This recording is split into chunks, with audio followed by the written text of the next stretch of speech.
Hi there, this is David Dyer again, and today our subject is, should Christians keep the Sabbath day?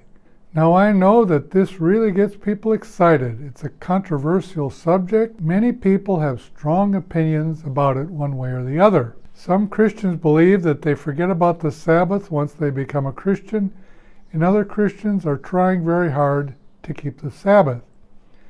What I'm going to say today is an entirely new approach. It may very possibly be something you have never heard before, so please don't turn it off. Listen until the end, because I believe this is something very, very important.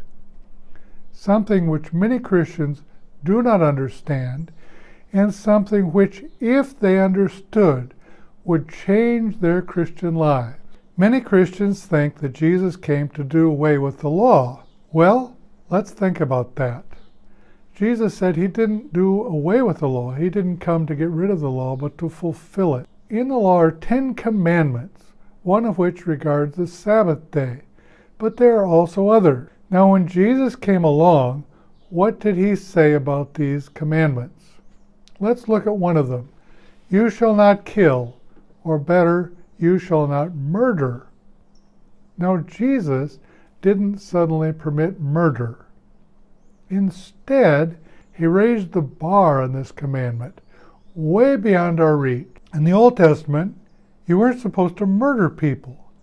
But Jesus came along and said, love your enemies. You may hate someone. Maybe they did something wrong to you. Maybe something was really egregious, really terrible that they did. And instead of hating them and wanting to kill them, you're supposed to forgive them and then love them. Now, if not murdering was hard for people in the Old Testament, what about loving your enemies? This is humanly impossible. Not only can't you murder them, you have to love them. Let's talk about adultery. In the Old Testament, if you lusted after someone, another person, and wanted to commit adultery with them, you could maybe dream about it in your mind. You could think about doing it. But if you didn't actually physically commit adultery, well, you obeyed the law, didn't you? But then comes Jesus and raises the bar way beyond sight. He said if you even think about it, you're guilty. Whoa, what is this? How could we possibly not think about it? How could we possibly do this? Instead of getting rid of the bar, getting rid of the commandments, Jesus actually raised them. He made them more difficult yet. And regarding the Sabbath, there is something that Jesus taught that is very important. Even in the Old Testament, we can read about it. For example, in Isaiah 58, talking about the Sabbath, the prophet says that we shouldn't be speaking our own words or seeking our own pleasure. Wow. That's not just doing nothing, not working. That's almost not living. It's not being alive. It's like, what can I do if I can't speak or seek any pleasure? What am I supposed to do here? Well, this reminds me of what Jesus said. The words that I speak, I don't speak from myself, but the Father who lives in me, he does the works. Wait a minute. Jesus was keeping the Sabbath. He wasn't speaking his own words.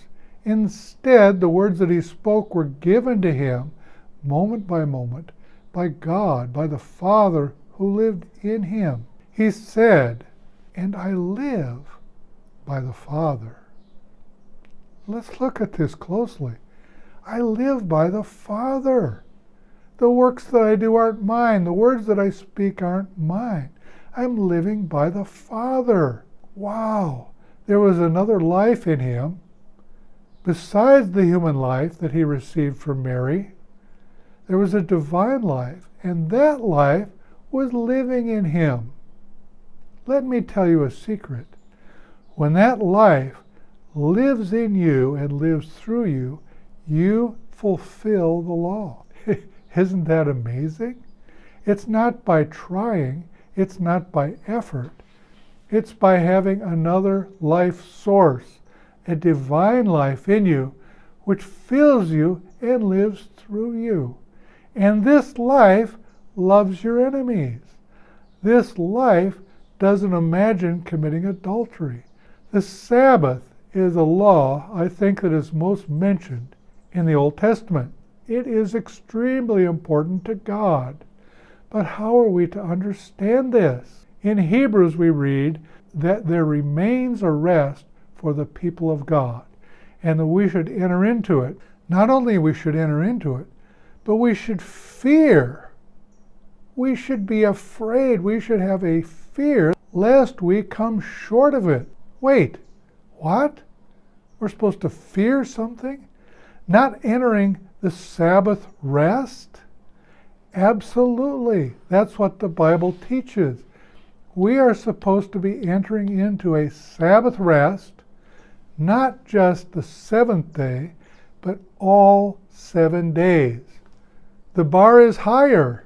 In the Old Testament, we were supposed to rest 1 day a week and not do our own works or speak our own words. Today, it's all 7 days.